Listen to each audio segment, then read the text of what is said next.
On today's episode, we're going to talk about what it takes to hire rockstar talent and why that's important and why you need it. So join us today on this episode of Word of Mouth. Get ready to improve your mindset, increase your skill set, and expand your network. Follow along as the CEO of Master Networks brings you over a decade of business networking experience. Welcome to Word of Mouth with Chaz Wilson. Wait, what was your first job? My first job was In-N-Out. You worked at In-N-Out? Mm-hmm. For So 3 years. Is it true they have a secret menu? Yes, but it's not like a secret menu. It's, Well, everybody knows now. People, you guys have hot dogs? No, it's a certain way to make different food. Right. But yeah, so technically there is a secret menu. Good to know. I'll have to get that from you. But It's not that big of a just deal. curious what the first job was you had. Yeah. What was yours? The very first job I had, I think, was a shoe store that I worked at. What shoe store? It was Famous Footwear. Oh, okay, cool. Yeah. I'm picturing you in a upscale boutique. Yes, I worked at Nordstrom Shoes. I helped people try on shoes. Just kidding.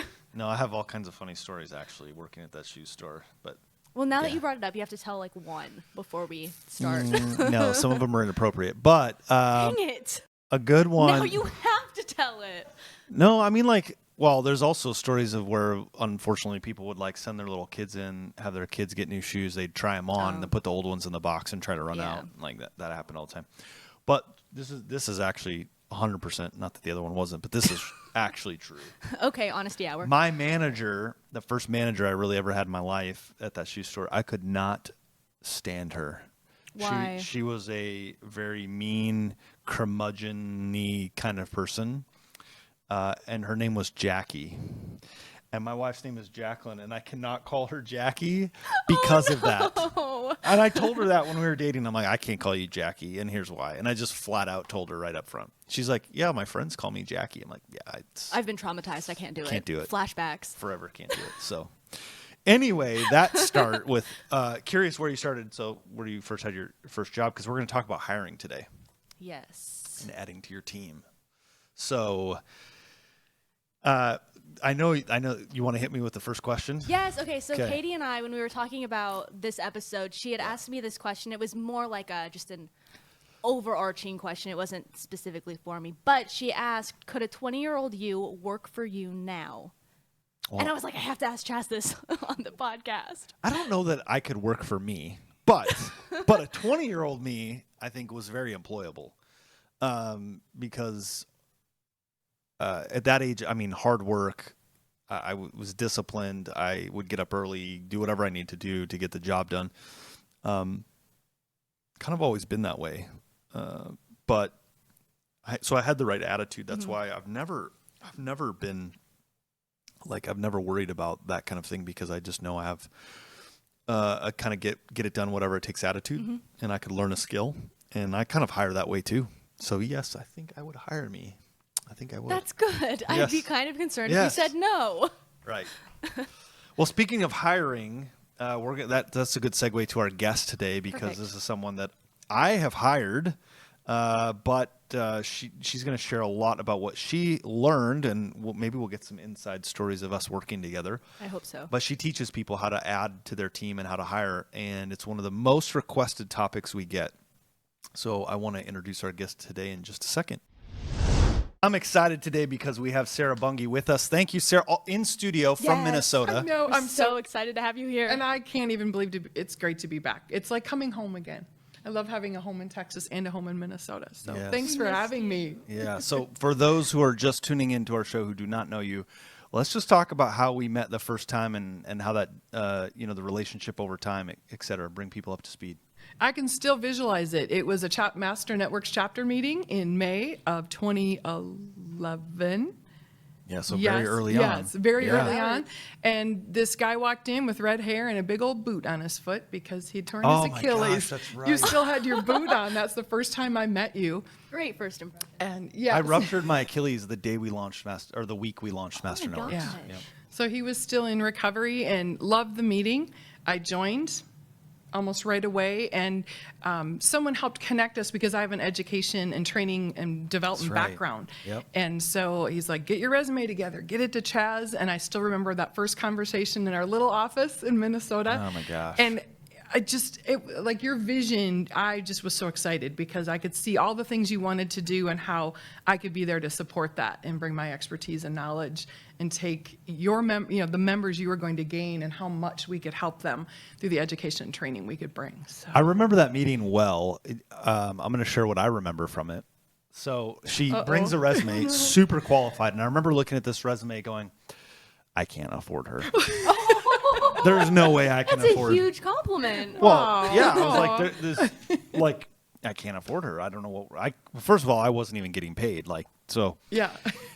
And so I'm like, okay, thinking, how do I kind of, which we'll get into it from a hiring standpoint, but I was like, how do I bring up this fact because it was a fact, and I said, so what would you like to and. I think just knowing my personality too, if I remember right, it was like you gave a number of, hey, I'd like to make this. And I hope I didn't laugh, but I was like, not because but I was like, our whole company doesn't make that in a year. That's not going to happen. But I have some ideas and I got creative and we just started down a path of a little bit at a time. Yeah, I really contributed my knowledge to my chapter to begin with, is really where it started. And I would share what I was putting together. We didn't have training for everybody, and I would just share it. And it's funny because once I started working with you and was on staff and realized I almost felt bad when I shared with you how much I wanted to make, knowing then, because I knew the financial situation. Well, I don't say it to in any way. No, but I remember thinking, oh, wow, I'm sure inside he was going, oh, good Lord, this lady's crazy. She thinks I have this amount of money because we're a startup. I'd never worked for a startup company before. My perspective was from a different place. However, I saw the value in being part of a startup and the contributions I could make. And we just slowly made our way till it made sense for me to be on staff. And this is so important when you're hiring, is to find that fire. Other people that have the passion and the fire, and they're willing, to contribute more than maybe monetarily what they're getting and not care, because they believe so much in the vision and mission of what you have going and where it's going to go. So real quick, can you think of all the roles that you've had just here at Master Networks? Here at Master Networks. Well, I started as a member, training and development person at my chapter. Yeah. And then I was on contract. I was actually contractor for a while, providing the training when we changed our model. And then I came on, I don't know what my title was. I know, I'm trying to remember too, but I don't know. I don't think I had one. It was just me and you and Caitlin. It was like, okay, redo this back office. Okay, and let's get some training going. We had no online university, nothing like that. So I don't even think I had a title. I didn't care. I just wanted to come in and work with these great people.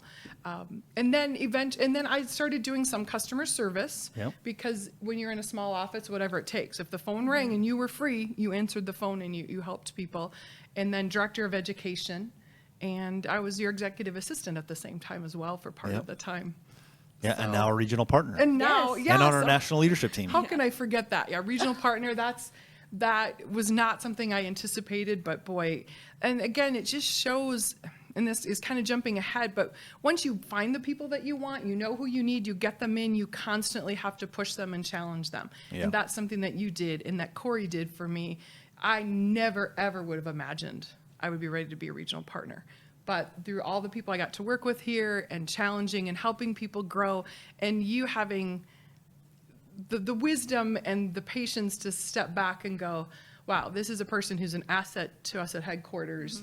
What's going to happen when she goes? What would that look like? Yep. But being on board with giving me that push and saying, you can do this, you got this, and I want you to go back to Minnesota and do this. Man, it's been a ride. It has. I can't believe it's been 10 years. I was about to say, that's such a long time. It feels like a long time, and yet it feels fast at the same time. But it's been an awesome ride for sure. Yeah. So for everyone, for the person that's listening today, I think I can go back. Let's just go back for a second, right? So you're thinking today, I know I need to hire, and we did too. I knew I needed to hire. For sure, but how do I afford it and all of those kinds of things, right? And so what do you say to a business owner who just really knows they need to hire, but whatever the excuse is in front of them, like, I don't think I can do it. I don't know how to hire. I can't afford it, whatever it might be. What's your advice? Well, I went through this now as a regional partner. I mean, I've been part of hiring people for a long time in many different jobs. So the process, to me, I get it. I've been in very strict processes, more laid back. But as a regional partner, I was getting so overwhelmed. And, again, you're coaching, and Corey, just do it. Yeah. But find a simple way to start. You don't have to start out with 6 full-time employees. Right. I was part-time at Master Networks when I started, and Caitlin, I think, was full-time by the time I started, but she started part-time. Yep. So look at, in what the wisdom you've shared is, look at where are you spending your time that you shouldn't be spending your time. Right. For me, as soon as I would feel frustrated with the task and like, oh, I don't want to be doing this, I want to be talking to members, or I want to be talking to potential visitors, that's when I knew that was a task to write down for an admin, which is a great first hire. You think that's the first hire? Well, I didn't do it that way, though. I think it should have been my first hire. But Okay, so instead, lessons learned, yeah, right? lesson learned. I engaged with someone who I thought could help me more with sales, like is going to be able to bring a ton of people. And so, wow, this person, I was enamored, like, we need to do this, let's go. And that person has been very helpful and very effective. However, when you get that activity and you don't have the support for them, I felt like I was starting to spin my wheels. So the admin, yes. So I would agree. And what I've done is I've engaged with a member in my region who's a virtual assistant, and we worked out a plan. So I 5 hours a week. Yes. And we've had to adjust that. But look at, again, the tasks that are taking you away from making money. And so for me, if I'm not talking to current members, finding leads, if that's not what I'm doing, if I'm doing other things, then somebody else should be doing that. So it really keeps me focused. And the things that suck my energy. Like setting up events in Eventbrite. Right. Sure, I can do it, but good Lord, that doesn't make me very excited about growing my region where she can do that and is very good at it and very proficient at doing that for me. Yeah. I think an admin is the first hire, in my opinion, because, if you have a business, you are sales, and you can't give that up too early. In fact, that should be one of the very last things you ever That's a good point. leverage out, right? But a lot of people think, oh, if I can go double my sales, then I can afford the admin. The problem is you double your sales, you don't have the infrastructure to support it.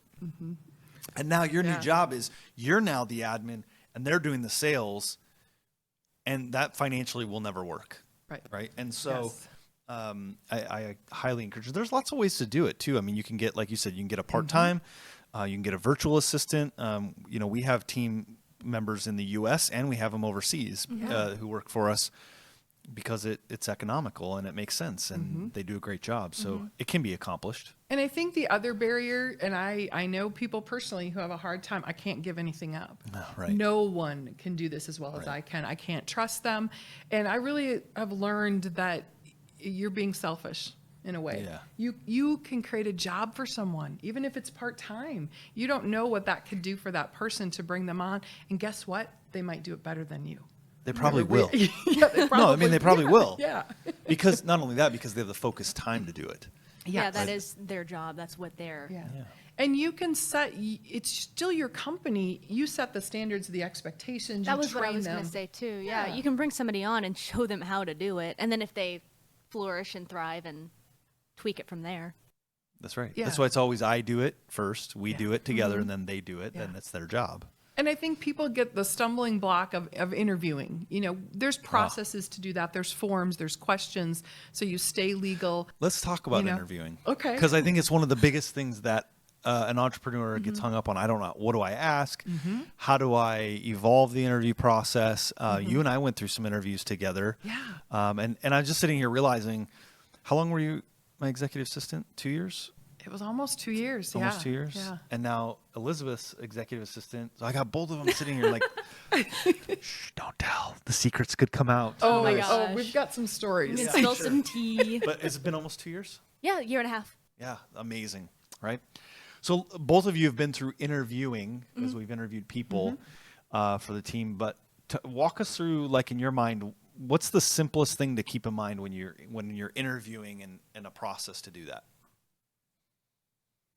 Want me to go first? Yeah, you answer first.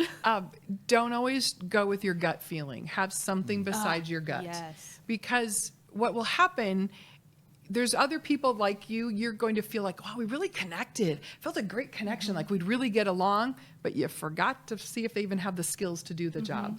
And if you only hire people like you won't be as successful. You need people that have different personalities. Right. So I think So that can I be clarify careful. and maybe disagree slightly with you? Well, of course. So of course. I think I'm a big believer of following my gut, but almost what I heard you say is like, don't hire just because you like them. There you Right, go. because Yeah. I've actually checked all the boxes, and yet my gut has been, I don't know what it is, Okay. but there's something not right there for us. You know what I mean? Like, Yeah. there's just that Yeah. distinction I want to clarify, because I would say yes, follow your gut, but understand that you can't just hire because you like somebody. Like, That's I really am connected to them. Yeah.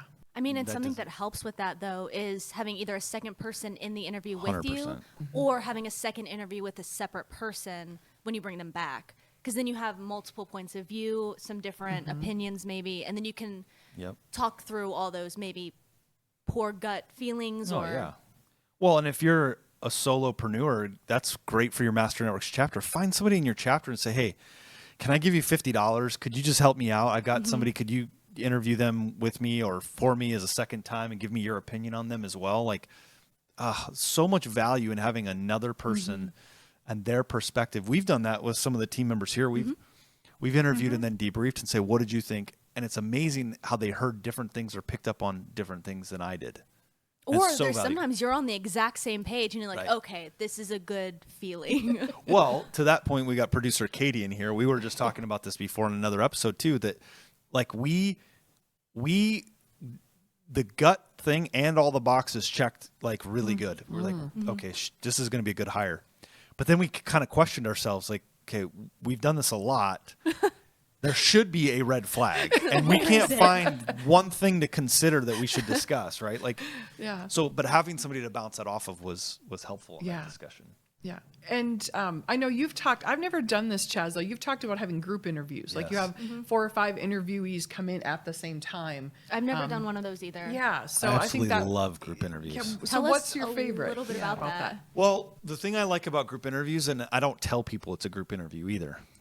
So they show up, they don't know they're coming in for a group interview. And the reason I like that is because how many times in your business is something going to be different than you expected that day? Oh, gosh. And that All the anyone, time. yeah, Every day. right. And you, if you knew you were walking into an interview, you're mentally prepared to, they're probably going to ask me one of these 5 questions. Here's my response. You're thinking through it. You're mentally kind of going through it in your head. You walk in the door, and all of a sudden, there's other people that are interviewing and competing for the same job. I want to know, how do you react when a curveball's thrown your way? That's a great way. Right? Because if you're like, and I tell the story, so years ago I did this.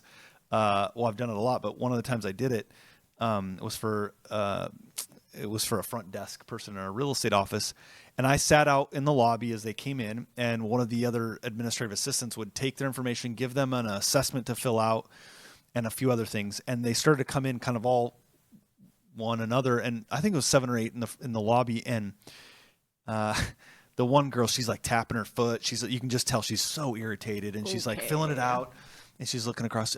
Are you here for an interview too? Oh, are you here for an interview? Is this a group interview? Did they tell you this was a group interview? And I've got my clipboard, and I'm like taking a note, circling her name, like not gonna work. And she pointed at me and she's like, "Are you here for the group interview?" And I'm like, "Yes, I am." And in fact, You have the no interview idea has how just much. started. I'm going to take all of you back to our training room where I'm going to talk about our organization, our company, et cetera, et cetera. And as she got up, I just went and grabbed her clipboard. I was like, "Thank you for coming in, but I don't think this is going to be a fit," and excused her. But think about the time, the energy, and the money that saved me to know that. And it allows us to go through a lot of candidates quickly and just get a feel for understanding them. So that's why I love group interviews. I just think it's a fun, and it keeps it fun. Fun for you. Well, yeah, and I listen, I get it's not fun for them. No, I get it. But I need to know how they're going to react when something isn't fun or it's under pressure and thrown a different way than what they think they're walking into. No, I think it's a great idea. And I think another stumbling block then is when you're ready to do that more individual interviews, what do I say? What do I ask? Yeah. So sometimes what I've done is start, what am I going to have them do? And you can do some questions around that. Tell me about experience you had where you had to deal with budgeting and how you did that. And whether it's a job, it might be a volunteer opportunity that they might share with you, but really trying to dig into, when have you done this? Because most of the time, I think you can tell by behavior if they're making it up. I mean, if they're telling you really when they've done that, you're going to be able to tell by what they do.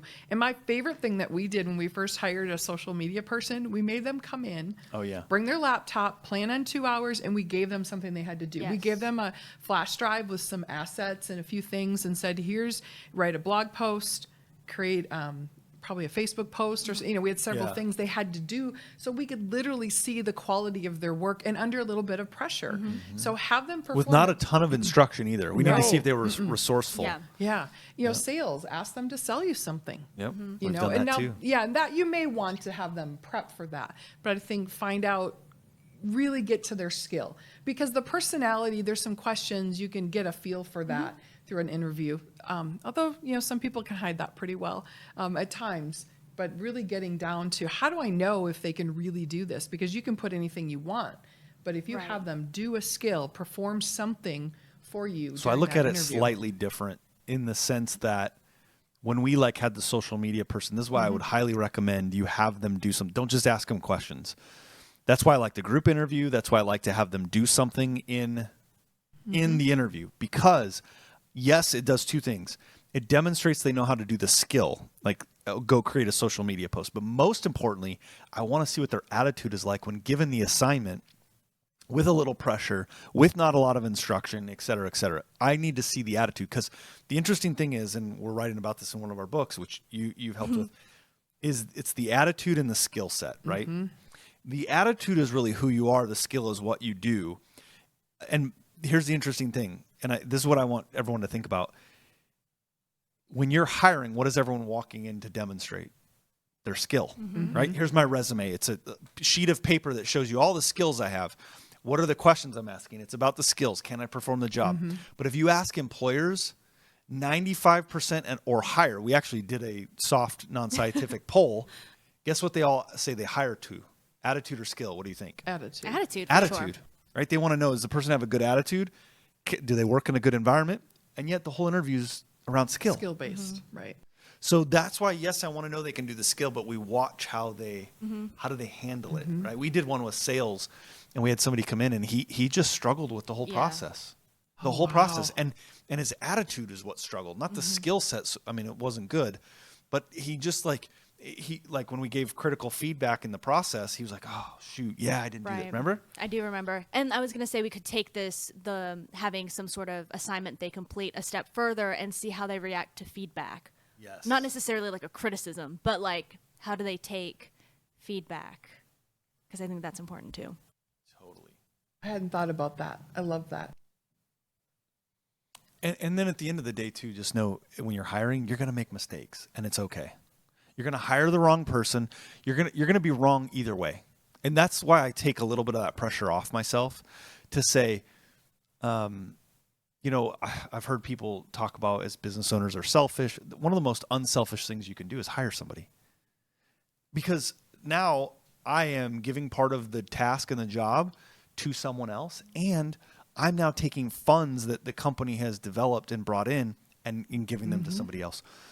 To take my whole monthly payroll from $6,000 a month to 6 figures a month, 10 years ago, I would have said, no way, I couldn't even imagine that.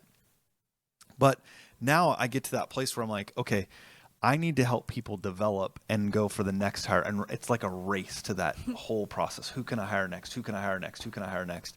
To develop the team so that, the thing grows. But anyway, I digress. But that was a thought I had as I was thinking about this topic too, is you may need to start with, like me, a part-time person, but I have a vision in my head. I don't have it on paper, but I suggest you do that. Build that up. What's that going to look like? Now, it'll change over time. You might call them different things. The structure might need to change, but have a vision for that org chart, because I think that helps those first few people that are on board, that they're part of something bigger, that we aren't just going to stay here. There's going to be other opportunities. And that to me leads to the onboarding. And that's a whole nother podcast. How do you onboard someone? How do you bring them into your culture? How do you set expectations and coaching and challenging and all of that? But I think that org chart is a cool thing to do as you're like, okay, admin's my first. Well, what would be next? What would make sense? And then start filling in that org chart. It's also another reason why your core values are so important, because when you're hiring, you want to hire to your core values, right? And that way, and like I was saying, you're going to be wrong sometimes. You're going to go after somebody and you're like, yes, this is the right fit, and you're going to be wrong. And then there's times where you're like, they check all the boxes. I don't have any red flags. I'm not sure. I'm not quite sure. I'm not totally sold. And they turn out to be great. They can surprise you either way. But when you hire towards your core values, to your point, the skills may not always be there to the highest level. You could maybe find somebody more skilled, but their attitude is like rock star. Then you're always trying to find a place for them, right? Right. Always, yes. Because the attitude is there and it fits, and it fits to the culture and all that. But what do you do when you have somebody that doesn't fit? Because we're talking about hiring and adding to your team. But sometimes you can actually add by subtraction, which I'll explain in a second. But what do you do if you got somebody that doesn't fit? Yeah, those are heartbreaking situations. And you and I have been through that together. And I'm sure Elizabeth, you have too with Chaz. Those are really hard. However, so to me, it's a process too, that you don't just walk in one day and go, you're out. I mean, I think that's something I've learned to appreciate about you, Chaz, is that you give people opportunities, and you challenged me in certain things that I was doing, and attitude and skill, and we need to go this way, that you help them see what's the impact of their actions or behaviors or not. Yes. Things are not doing on the whole company. And, I think it needs to be a plan. Like, okay, here's the plan. If these are some skills you need, then how are we going to do that? If it's an attitude, how are we going to change that? But addressing it quickly as you can, because you aren't always aware. You aren't always aware of the impact that you're having, and allowing people that opportunity to change. However, at some point, it might be goodbye. Yeah. Well, that doesn't mean they're a bad person. Like, I think that's the hard part as a business owner is to separate that out. But I've learned over lots of amazing hires, some not so great. And again, that doesn't mean that somebody not working here wasn't great. It just means that I didn't do a good job sometimes hiring. But the key is to confront the issues, right? Over time, I learned early on I wasn't so great at always confronting the issue. And so I would learn to resent that whole process, right? And why can't they fix it? And just because they didn't know, right? Now, on the flip side is when I've confronted those over time, and sometimes they've been improved. And I mean, you and I had a couple times where we had to sort of talk through some things, not because you weren't doing a good job, but maybe there were people in the office who, and eventually they ended up leaving, but there was conflict and stuff, and we'd have to work through it. And we were always just honest and transparent about it. But you have to confront it, because if you don't, it just eats at your culture and eventually can destroy an entire company. Yes. Is there a good way of going about confronting it? Not that there's a right or a wrong way, but... Well, there is a right or a wrong way, I think. Oh, yeah. I mean, and I've not always done it right. Okay. I know. I mean, Sarah and I have had, we've been through a lot. Yeah. A lot of these kinds of situations. Yeah, we have. And I think the times that it went well, or in my experience with, doing this with other people and trying to coach them, is when you come from that caring, I'm here because I care. Gotcha. And I appreciate your contribution. However, there are some things Which doesn't we mean need you to talk sugarcoat about. it. Right. Oh, right. Right. Caring can mean, no, I didn't say you were, but caring can very much mean confronting it.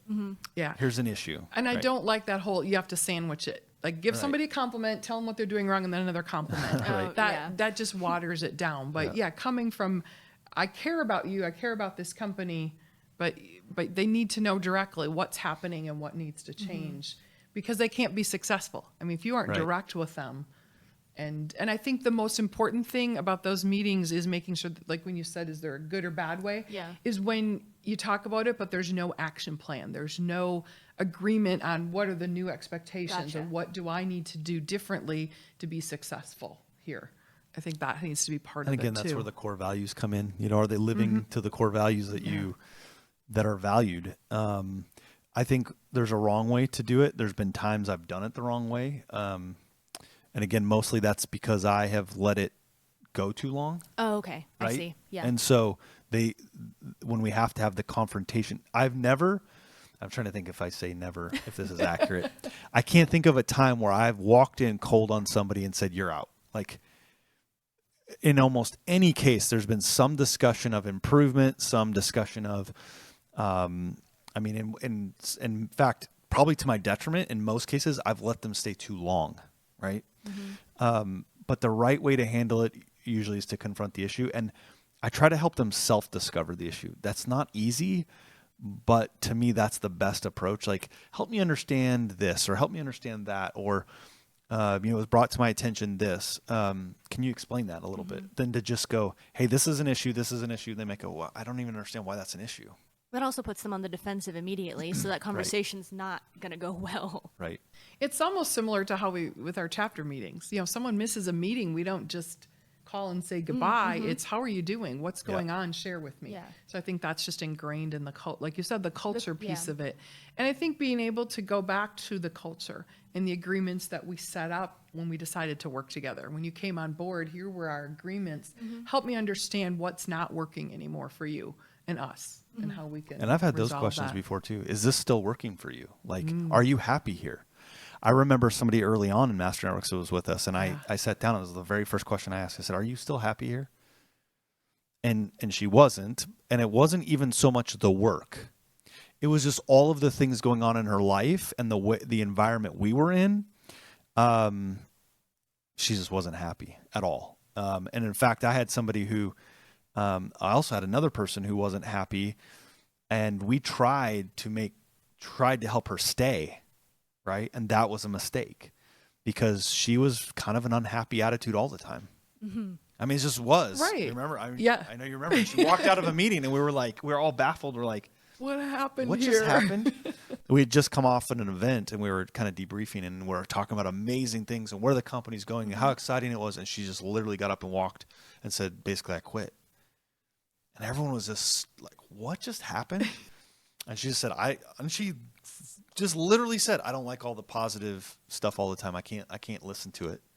And we're like, okay. Maybe not the right atmosphere for you. And some people are more comfortable maybe in an established company too. Yeah. That here's my role, here's the procedures, here's the systems, processes I do every day versus a startup. Like I said, this was my first time ever. I loved it. Yep. The vision, the new, when Chaz would come in after the weekend and he'd be, you guys, I was thinking, and we'd grab our paper and be ready, like, where are we going next? What's the next project? And some people thrive on that. So again, that's part of the interviewing process too, is to explain what is it like? Is it fast paced? Is it rigid? Yep. Is it brainstorming? Am I working alone? Am I with a team? So part of that, making sure it's a good fit with them, their personality and their attitude, is explaining what the work environment. I know one here that I really worked hard on when people were like, oh, so I hear we just have as much time off as we want. I'm like, well, let me rephrase that. It's flexible time off with common sense. Yeah. Because as Chaz used to say, if you can be gone 1 week every month, you might as well just not come back. Yeah, I would always say, if you're gone enough, I realize I don't need you anymore, then I'm not going to need you. So it sounds horrible, but it's the truth. I mean, right. So let me give a tip for anyone that's looking to hire. First of all, race to leverage, right? Go get somebody hired today, like go, or at least start the process. But here's another tip. I don't hire anymore, and it's been a rule of mine for a long time. I won't hire somebody I can't fire. Oh, think about that for a second. I won't hire somebody I can't fire. So how this came up was Elizabeth Carnegie, who's on our team. We were friends with her, my wife and I. She was one of the first people I met before we moved to Texas, when I was down here before we ever moved. And she worked at another place. She said, "I really feel like I want to work at Master Networks." I said, I don't have a place right now. And she kept coming back. And part of it too was I was hesitant because she was friends with my wife and family and stuff like that. And I flat out said to her one day, I said, I just don't think this is going to work. And she said, why? I said, because you're a friend and I don't want that to cross. And I don't know that I could fire you. Like, it would be really hard. This is before I ever hired her. Like, I'm talking about firing her, right? And she said, I understand that. That's a decision you'd have to make, but just know that I look at it as two separate things. And I'm like, yeah, I know that's easy to say, but and I said, okay, I need you to understand something. If you don't live up to what we agree to, I will fire you. Like I was having the I will fire you discussion up Before front, you hired her. before I hired her. Now, again, somebody listening to this might say, man, that's really rude. That's obnoxious, whatever it is. I just needed her to know right out of the gate up front that was the agreement we have. And she's always lived up to it. We've had some really good heart-to-hearts at times where I've pushed her growth.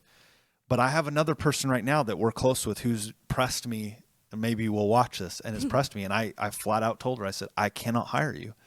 And she's like, why? I said, because we're good friends, like really good friends beforehand. Not that I don't become friends with the people on the team, but I got a in the background. Not that we're not good friends, but the point is, apparently. the point is like coming into it ahead of time with all of that relationship and family, friends, and all that stuff. Yeah, it's tough. I just said, it'd be hard to fire you. And that's just, anyway, that's a tip. If you can't have that same passion for the standard, then you shouldn't hire them to begin with. And I know we talk about too, when you're looking for good people, to go to your network. Right. And so that same situation can come up, you know. Yes. So Frank, you know, recommends Mary. Mary doesn't work out. Is that going to impact that Right. relationship Right. with Frank? So I think it's a smart move. Go to your network and get some recommendations and what you're, you know, who you're looking for, who they might recommend. But also remember too that's a possibility that could Yes. happen there. So Yes. that is great insight. Yeah. So much today. Yeah. Thank you. Sarah, like we could spend days talking about hiring. We could talk about this forever. I know If so much. Somebody is listening today that wants to get your help because you coach people on how to hire, the whole process, how do they connect with you? How do they reach out to you? So, you know, I'm on Facebook. Sarah Master Networks at Gmail is a great way to get to me. SARA. Yeah, SARA. No H on mine. Yeah. Sarah Master Networks at Gmail. Shoot me an email. We'll connect.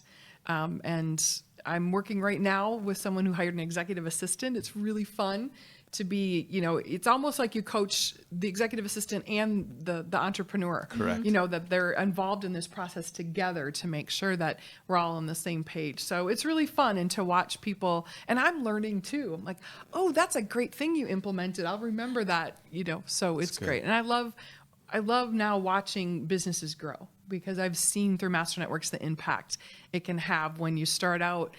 Ryan, the plumber, who was in one of our early chapters, you know, just bought a truck, put some decals on it, bought a bunch of tools and parts, and went, I don't know what to do, and ended up with a whole fleet and employees and everything. And that's why we're here. That's it. I'd be happy to help.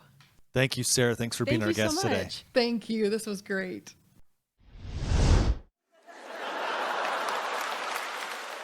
All right, so Katie's got a question for us today. Okay.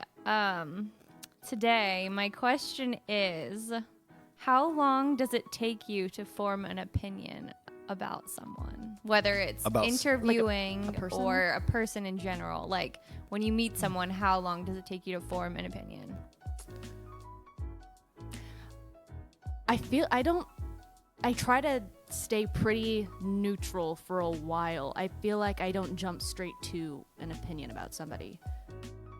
I mean, maybe I do, and I just don't think about it. But I feel like I try to keep a very 7 clear seconds. head. I'm That's about a very 7 seconds, specific probably. amount of time. Just guessing. Yeah, I'm pretty quick. And then the rest of the time, I'm there to validate whether my opinion is correct or not. I mean, it's just the way that it is. I don't know if that's because I move fast and I go through things, but I'm going to have an opinion pretty quickly. How especially. often is your opinion correct? Oh, wow. That was, I mean, I hope. no, I'm you wrong. say- I'm definitely wrong a lot, or sometimes. Not a lot. Sometimes.